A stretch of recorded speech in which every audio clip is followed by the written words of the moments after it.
The system framed him, but this black doctor brought the entire system to its knees. Wrongfully arrested and left for dead, Dr. Jamal Griffin fights to survive as a corrupt police force tries to erase him. With the help of a relentless lawyer, a daring whistleblower, and a journalist exposing the truth, he turns the system's own lies. The police chief makes one final, desperate move to silence him forever. But Jamal refuses to back down. In a last stand, justice is decided not in the courts, but in the fire of a deadly showdown. Dr. Jamal Griffin unfolded the small, crumpled note beneath the dim prison light. The words struck him like a hammer. You weren't supposed to make it out of that traffic stop. His pulse steadied as he read this was some cruel joke, a random act of intimidation, but he knew better. His arrest had been no mistake. It had been deliberate. The clang of metal echoed down the hallway, signaling the arrival of the night guard. Jamal quickly tore the note into tiny pieces and swallowed them, the paper dry and bitter on his tongue. If no evidence, the jail wanted him gone, he couldn't afford to leave behind a trail. The door to his solitary cell groaned open. A broad-shouldered guard with cold, impassive eyes stepped inside, tray in hand. Dinner, he muttered, setting the plastic plate on the floor. A stale roll, watery beans, and something that barely resembled meat. Jamal didn't move. Who slipped me the note? The guard's lips barely locked the cell behind him. Eat your food. No answer. No reaction. Just a well-rehearsed indifference. Jamal sat back against the wall, staring at the tray. His stomach twisted, not from hunger, but from the weight of his reality. Someone was pulling the strings, and if they had gone through the trouble of planting drugs on him, seizing evidence, and throwing him in solitary, the edge of his badge, the only thing they hadn't taken. The cheap plastic casing was cracked, but his name was still legible. Dr. Jamal Griffin, cardiothoracic surgeon. It had once carried weight. Now it was meaningless. His thoughts snapped back to Vanessa Clark, his lawyer. She had promised to fight, but promises didn't mean much against the system that was already set against charges. How long before he disappeared like the others Bryce Donovan had hinted at? The air grew thick with the muffled sounds of the jail. Distant shouts, the rattle of keys, the occasional laughter of guards sharing a joke just beyond his reach. Then, footsteps. Measured, deliberate, stopping just outside his door. A voice, low and firm. The slot in the door slid open. He looked revealing a pair of sharp, calculating eyes. Captain Gerald Nash. You'll be transferred soon, Nash said.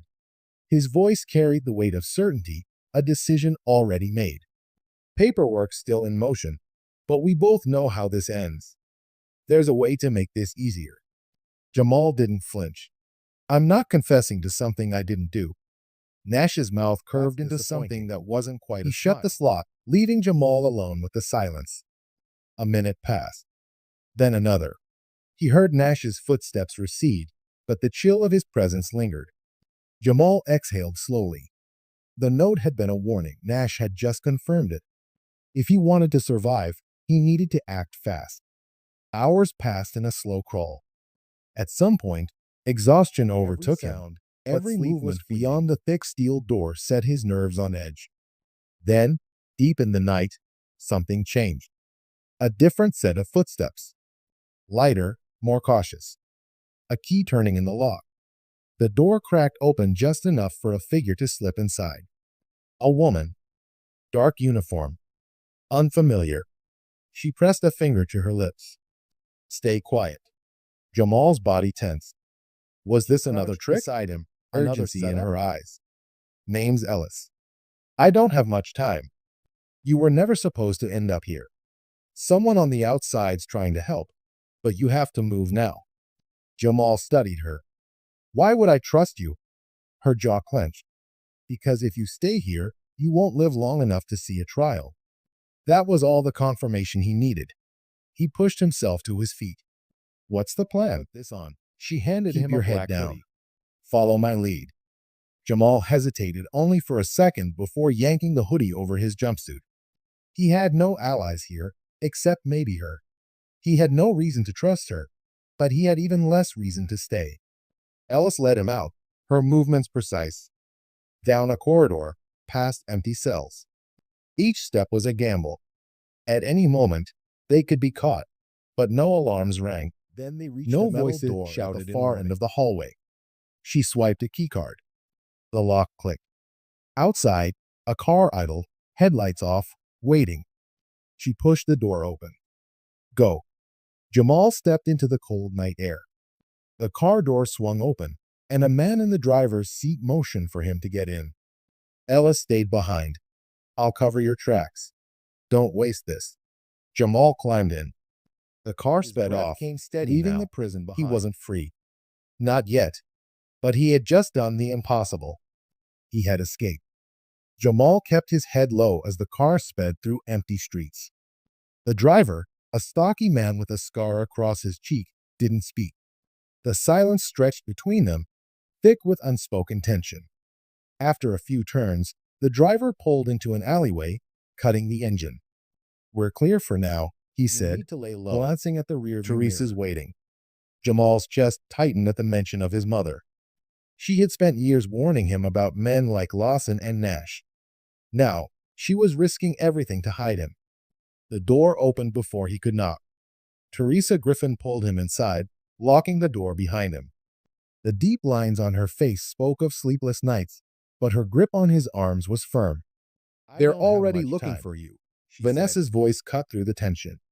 They want you dead, Jamal. She sat at the kitchen table, her laptop open. They're covering their tracks. The judge refused my motion.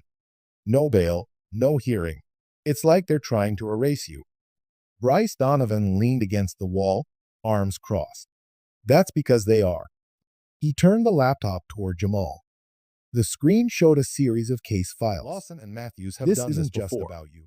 False arrests, missing footage, excessive force complaints. But no one's ever connected the dots. Jamal sank into a chair. Why me? Bryce exhaled through his nose. You're the first one who survived. The words settled like a weight in the room. Vanessa straightened. We have proof. Bryce found body cam records they thought were deleted. They planted drugs on you, just like they did showing reports of men who had vanished after similar arrests. But this goes higher than Lawson or Matthews. Chief Leonard Dorsey, Bryce said. He's running an operation, framing black men to hit crime quotas. It keeps the department's funding high. Anyone who digs too deep disappears. Jamal's hands clenched into fists. And now I'm their loose end. A sudden knock at the door made everyone pulling back the curtain just enough to see outside. It's Sarah. Vanessa opened the door, and Officer Sarah Quinn slipped inside, her uniform damp with sweat. They know you're here, she said, breathless. They tracked the car. You have to move. Before anyone could respond, a low hum filled the air, police sirens in the distance, growing closer. Sarah's eyes darted to Jamal. Bryce slammed the laptop They're shut. Coming to kill you. We need to go now. Vanessa grabbed her bag. We can't just run forever. Jamal met her gaze. Then we don't. Sarah's brow furrowed. What does that mean? It means we stop running, he said. We bring the fight to them. A silence passed. Then Bryce smirked. I like it. Vanessa's eyes narrowed. What are you thinking? Jamal stood, resolve settling over him. We expose them. Publicly. Live. That's suicide. Sarah shifted Not if we control the narrative. Jamal turned to Bryce. Can you set up a live broadcast? Bryce nodded. Give me 30 minutes. Vanessa looked at Jamal. You're risking everything. He gave a half smile. I already lost everything. Sarah stepped forward. Then I'm in. Outside, tires screeched. Red and blue lights washed over the walls. Vanessa grabbed Jamal's arm. We're out of time. Sarah yanked open the back door 2 blocks down the alley. They sprinted into the night, sirens blaring behind them. Vanessa clutched her phone, dialing as they ran. If we're doing this, we need eyes on us. Now. By the time they reached the warehouse, Bryce was already setting up a camera sat on a tripod, his fingers flying across the keyboard. Streaming in 5. Jamal took a deep breath and stepped in front of the lens. Before he could say another word, the warehouse doors slammed open. Officers stormed in, weapons raised. Sarah moved without thinking, stepping in front of Jamal as a shot rang out. She collapsed. Jamal caught her before she hit the ground. Blood seeped through her uniform, staining his hands. Sarah's breaths came uneven, her grip on his arm weak. "Don't stop," she rasped out, weapons raised. Matthews stepped forward, gun aimed at Jamal's head. "Game's over," he said. "Get on your knees." Vanessa's voice rang through the warehouse. "We're live, Matthews. The whole world is watching." Matthews hesitated, glancing at Bryce's setup. The red light on the camera blinked steadily. The feed was broadcasting. The truth was no longer just their secret, it was out there. "You think that matters?" Dorsey's voice cut through. He strode in, his expression tight with anger. "You think a live feed is going to change anything? The system protects itself." Bryce adjusted his laptop, his fingers flying across the keys. "Funny," he said, his voice laced with satisfaction. "Because the FBI thinks otherwise." He turned the screen, revealing a live message thread from a federal agent. "Incoming response team. 5 minutes out." He looked at Matthews. Dorsey's jaw tightened. Matthews didn't hesitate this time. He fired. Jamal dove behind a stack of crates, dragging Sarah with him. Vanessa and Bryce scattered, knocking over equipment as bullets tore through the warehouse. The SWAT team outside hadn't moved in yet. They were waiting. Jamal could hear the shouts, the orders being given over radios. No one wanted a massacre caught, her grip on his sleeve weakening. "Don't let them win," she whispered. Jamal pressed his hand against her wound, trying to stem the bleeding. "Stay with me," a shot rang out. One of Dorsey's men collapsed. Vanessa stood behind him, Bryce's stolen gun in her hands, her shoulders tight with tension. "We're not dying tonight." Jamal's gaze flicked to Dorsey, who had ducked behind the pillar. Gun raised, eyes locked on Vanessa. Jamal launched forward, slamming into him. The gun went off, the bullet splintering wood inches from Bryce's head. Jamal wrestled the weapon from Matthews, their fight a brutal tangle of fists and desperation. Matthews fought dirty, driving an elbow into Jamal's ribs before shoving him against ready to end it. A single gunshot cracked through the air. Matthews froze. Sarah, still on the ground, her hands shaking, had fired. The bullet struck Matthews in the leg, sending him sprawling. Jamal wasted no time.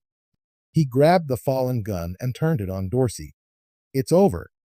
Dorsey raised his hands, his face calm despite the chaos around him. "You don't have the guts." Anger, the pain, temptation, the weight of everything Dorsey had done. But Jamal knew killing him wouldn't change anything. It would only prove their narrative right. He wasn't a criminal. He wasn't what they had tried to paint him as. The distant wail of sirens grew louder. The walls of the warehouse lit up in flashing red and blue. The FBI had arrived. Dorsey's calm facade cracked. Didn't make it far before the warehouse doors burst open. Agents swarmed in, ordering everyone to drop their weapons. Jamal let the gun slip from his fingers. Matthews, bleeding, tried to limp away. An agent tackled him. Dorsey, his hands still raised, barely managed a protest before he was forced to the ground, handcuffs snapping around his wrists. It was over. Across from Vanessa and Bryce, his hands wrapped around a cup of coffee. The headlines told the world what had happened. Systemic corruption uncovered in police department. Chief Dorsey indicted in wrongful death cover-ups. Whistleblower officer Sarah Quinn in recovery, expected to testify. Sarah was still in the hospital, but she was alive. She had survived. "People are listening," Bryce said. "They're demanding protests are happening nationwide." Vanessa nodded. "It's not just about you anymore. It never was." Jamal stared down at his hands. They still felt unsteady, still carried the weight of everything he had been through. He had spent his life saving people in an operating room. He never thought he'd have to fight to save himself. Teresa walked in, setting a plate of food in front of him. "Eat," she said simply. For the first time in weeks, Jamal met her gaze. He saw something there other than fear. There was pride. He picked up his fork. Months later, Jamal stood outside a courthouse, watching the reporters pack up their cameras. The trials were over. Matthews had taken a plea deal, but Dorsey had been sentenced. Other officers were still under investigation. The fight wasn't finished, but the first battle had been won. He turned to Vanessa and Bryce. Exhaled. Reform. What's next? More cases are coming to light. The system is breaking. Bryce smirked. I plan on making sure it shatters. Jamal nodded. Then let's get to work. A car rolled through a quiet, upscale area. A young black officer sat behind the wheel, his hands steady on the wheel. A white man in a suit walked to his car, eyes flicking toward the police cruiser. The officer's hand hovered near his radio. Got into his car and A drove long away. pause. The officer watched for another moment before pulling back onto the road. The cycle wasn't over, but change had begun.